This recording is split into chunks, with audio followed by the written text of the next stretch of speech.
The silence before the storm. It was nearly midnight when I sat alone in my apartment kitchen, lights off, just the street lamp outside casting a thin ribbon of gold across the floor.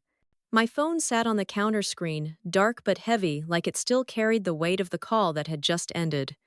My name is Allison Bennett.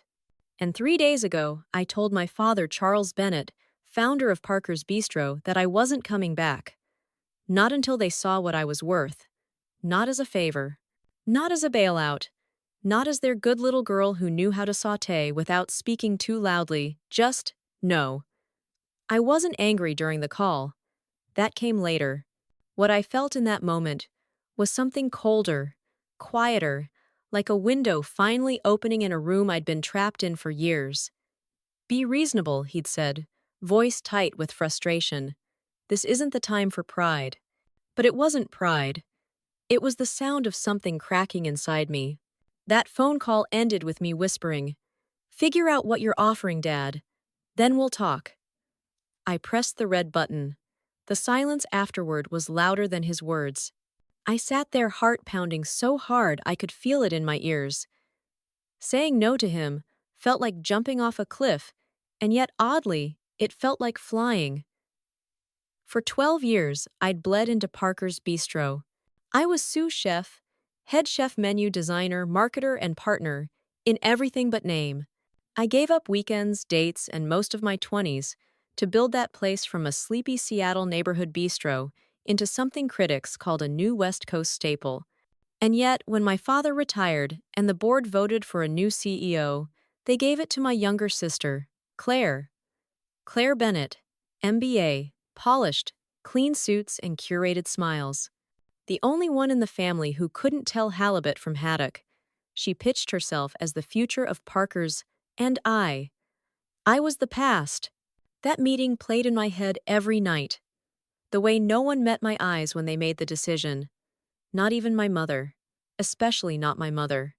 I remember sitting there at the long oak table in the back office, my hands still smelling of garlic and citrus apron, smudged with saffron from that morning's risotto testing, listening to Claire talk about branding and franchising, about cost per plate and expansion capital. I was invisible. That night after I left, I walked 7 blocks in the rain, ended up at an all-night diner near Green Lake, ordered coffee, didn't drink it. All I could think was, maybe I've let them believe I'd never leave. But when Pacific Lux, a major hospitality group, wanted to feature our dishes across 2 of their hotels, they reached out to me. It had taken 3 years to land the deal. Tasting after tasting. Countless revisions. Then Claire walked into the final pitch and offered them burgers and frozen stir-fry bowls. Eric, our point of contact, called me the same day. "Allison," he said quietly, "what happened? This isn't what we agreed on." The deal was gone by the weekend. And somehow, I was supposed to come back and clean things up. I wouldn't do it. Not this time. Over the next 2 days, my phone lit up constantly. Ryan, our longtime manager, texted me at 1 a.m. Denise Martin, our secret supply, emailed to say Bennett hadn't paid the invoice. The halibut we were famous for. Cut off until someone said it. Even my mother left a voicemail. Her voice soft, hesitant.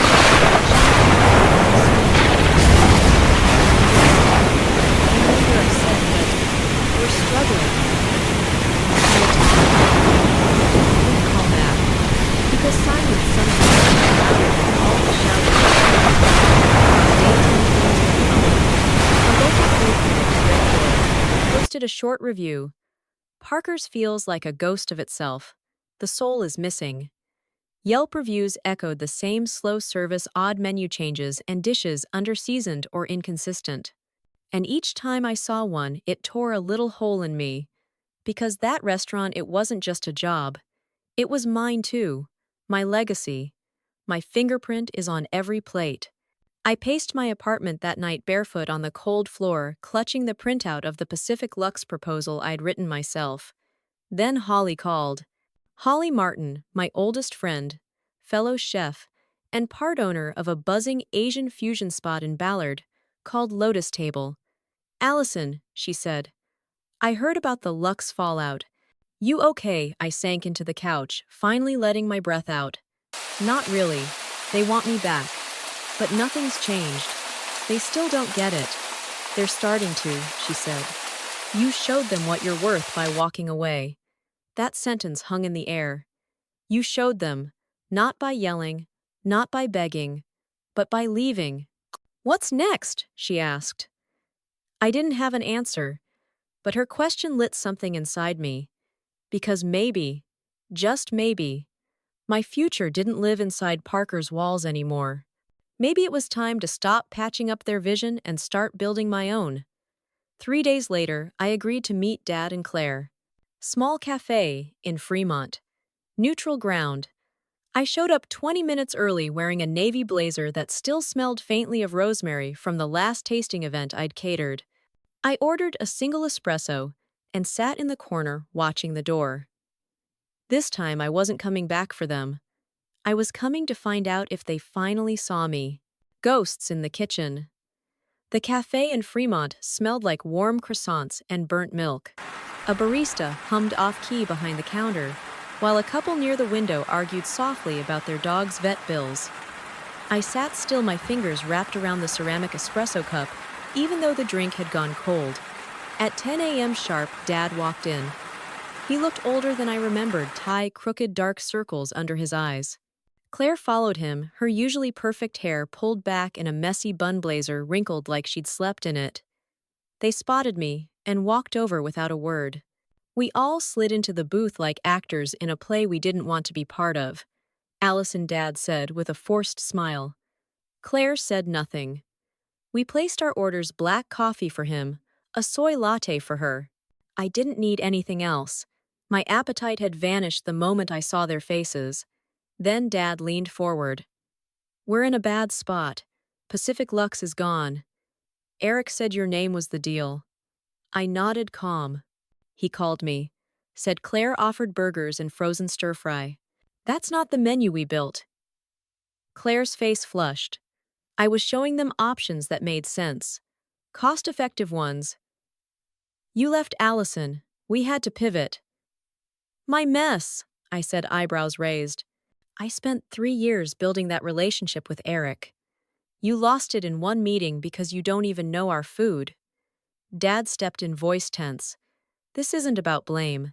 We're losing $1 million contract. Eric won't take Claire's calls. We need you to fix this. Fix it, I leaned back. You mean walk back in and take orders again from someone who thinks garlic confit is fussy? Claire rolled her eyes. You're being dramatic. You're mad you didn't get the title. I didn't flinch. No, Claire. I'm mad because I earned it. And you got it handed to you. You've never led a dinner rush, never created a menu that made people cry at their tables. And yet you sit at the top of something I built like it was yours. Dad held up a hand. Enough. Allison, what do you want? I paused. I'd rehearsed this 100 times in my head, but saying it out loud made my heart thump like it wanted to escape my chest. 3 things, I said. 1, equal partnership. Not the head chef reporting to Claire. Same title, same power. 2, equity ownership that reflects what I've built. 3, public recognition of my role in this business. Claire blinked. Equal partnership. You want my job. No, I said quietly. I want what I've earned. Dad looked like I'd punched him in the chest. This is a family business. You'll get your share. Eventually, I said. Which means maybe. Or never. I'm not asking for promises anymore, Dad. I'm asking for terms. Now, Claire scoffed. This is blackmail. I looked at her, calm. Number, it's business. You need me. I don't need Parker's. Dad's eyes narrowed. If we agree, can you get Pacific Lux back? I can try. I'd call Eric. Tell him we're restructuring. Bring the dishes to him myself. He trusts me, not Parker's, not anymore. They went quiet. Claire stared at the table, jaw tight. Finally, Dad exhaled. We'll talk to our lawyer. Draft terms. Make it formal. Good, I said. I've got a lawyer too. Hired him the day I walked out. That landed like a slap. Claire's eyes snapped to mine. But something shifted inside me then. I'd come to fight for my place, but Holly's words wouldn't stop echoing. What's next? Did I want to go back? Even on my terms, I thought of my grandfather, Raymond Bennett, the man who opened Parker's with nothing but a recipe notebook and stubborn hope. He didn't build Parker's to be a brand. He built it to be a table people came home to. That's what I'd done too. But now that table didn't feel like mine anymore. I took a breath. Actually, I said, setting my cup down, there's another option. I'm not coming back. Claire's head jerked up. What? I'm starting my place. Dad blinked. What are you talking about? I've got a location. Partners. Investors. Eric said he'd work with me again. Holly offered to join. I don't need Parker's to succeed. Claire laughed. You can't just start over. You need us. I met her eyes. Do I? I built the brand, the menu, the buzz. You're the ones who need me. Dad leaned back pale. Allison, don't do this. We can work it out. Partnership. Equity, whatever you want. It's too late, I said, standing. You made your choice. Now I'm making mine. I walked out, not looking back. The cafe's bell chimed behind me, muffled by the morning breeze. I didn't know what came next, but I knew one thing. I'd never let anyone else decide my value again. The reckoning at Fremont Cafe. Starting something from scratch doesn't begin with a grand gesture. It starts with quiet paperwork, long hours, sleepless nights, and a kind of fear you can't name. The morning after I walked out of the cafe, I stared at my reflection in the mirror. My eyes were bloodshot hair twisted in a knot I didn't remember tying. Still, something in my face was different. There was no more waiting. No more hoping they'd see me. I didn't want revenge. I wanted freedom. Holly met me later that day at the space we'd been eyeing, a former bakery tucked into Capitol Hill with big windows and scuffed tile floors. It smelled of flour, old coffee, and possibility. You're sure? She asked. This is it. I nodded slowly. Yeah. I want to build something that feels like me. Not something I have to beg to belong to. We called it Allison's Table. Because it was time I set one for myself. Within 2 weeks, I'd met with contractors, signed the lease, and started menu planning. I wasn't sleeping much, but I didn't feel tired. I felt alive. Eric from Pacific Lux was one of my first calls. If you're cooking, he said. I'm listening. I pitched him a menu rooted in what Parker's used to be: fresh seafood, seasonal vegetables. Elegant, but warm. Not showy, just soulful. He didn't hesitate. We'll take 2 hotel contracts to start. $500,000. No need to bid it out. I trust you. I hung up the phone and stared out the window, heart thudding against my ribs. It wasn't a million, but it was mine. Word got around fast. Parker's was bleeding staff. Ryan, the manager, who'd been there since I was 22, called. I can't take it anymore, he said. She's firing people mid-shift. Front of house is a disaster. You need a GM, I laughed through tears. You're hired. Kristen, my former line cook, followed days later. I'd rather slice onions in your kitchen than plate Claire's microwaved halibut again, she said. Even Denise Hart, our longtime seafood supplier, sent a text. Heard about the new place. Call me. I've got fresh scallops coming in. Couldn't let you start without me. I didn't realize until then how many people had been waiting for me. Opening week was chaos. Paint fumes still clung to the baseboards, and we were wiring in the last pendant light the night before. But when the first plates went out, tangerine glazed lobster and miso cod with herb butter, it was like breathing for the first time. Customers filled the tables. Many were regulars from Parker's who said they missed the old flavor. A food critic from the Seattle Times slid into a booth near the back. I saw her take one bite of the scallops, then close her eyes. She later wrote, Allison's table feels like Parker's at its peak, but warmer, braver. That sentence stayed with me. 3 weeks in, I was plating duck confit when I saw someone standing quietly near the entrance. It was my mother, Evelyn Bennett. She wore her beige cardigan hands twisted in front of her like she'd forgotten how to stand still. Allison, she said softly, can we talk? I took her to the corner booth and sat across from her. Neither of us touched the coffee the server brought. I should have said something, she started. At that board meeting, when they picked Claire, I saw your face, and I stayed quiet. Why? I asked, voice barely above a whisper. She looked down at her cup. Because I thought, that's how it worked. Men lead, women follow. Claire had the degree. You had the skills. But I didn't know how to fight for you. My throat burned. I didn't say anything. You shouldn't have had to fight alone, she whispered. I'm proud of you. I've never said it. But I am. Her hand trembled as she reached for mine. I let her hold it. We didn't fix everything that night. But we opened a door. A week later, Claire called. Not the Claire from the boardroom, the one with spreadsheets and eye rolls. This one sounded tired. Small. Allison, she said. I didn't expect it to be this hard. I thought I could run it. I did. You thought managing a kitchen was about numbers, I said. Not cruel, just honest. She was quiet for a long moment. Then I'm sorry I dismissed you. Silence. Then can we talk sometime? Not about the business. Just us. I sat with that for a second. I'd like that, I said. Let's start there. That was the beginning of something. Not forgiveness, not yet. But maybe finally family. Burn Marks and Bridges' dad didn't call. Not when the review came out. Not when the contracts went public. Not when Allison's table landed on the shortlist for Seattle's best new restaurant. He showed up instead.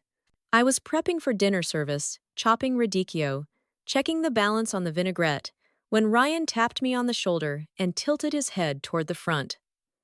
There he was, Henry Bennett. My father, standing near the bar, out of place, out of breath, and out of words. The place was buzzing servers, balancing trays, laughter at the tables, the scent of garlic butter wafting through the air. He looked like a man trying to remember what home felt like. He held a bottle of wine awkwardly in one hand. His other hand stayed jammed in his pocket. Dad, I said, wiping my hands on my apron. His voice was rougher than I remembered. This place is something else. I waited. He didn't look at me at first, just scanned the room like he needed time, like he wasn't sure what to say. You didn't need us, he said finally. I needed you to see me, I answered quietly. You didn't. So I did it myself. He nodded slowly, lips pressed together. I was wrong, he said. I thought Claire's degree meant she was ready.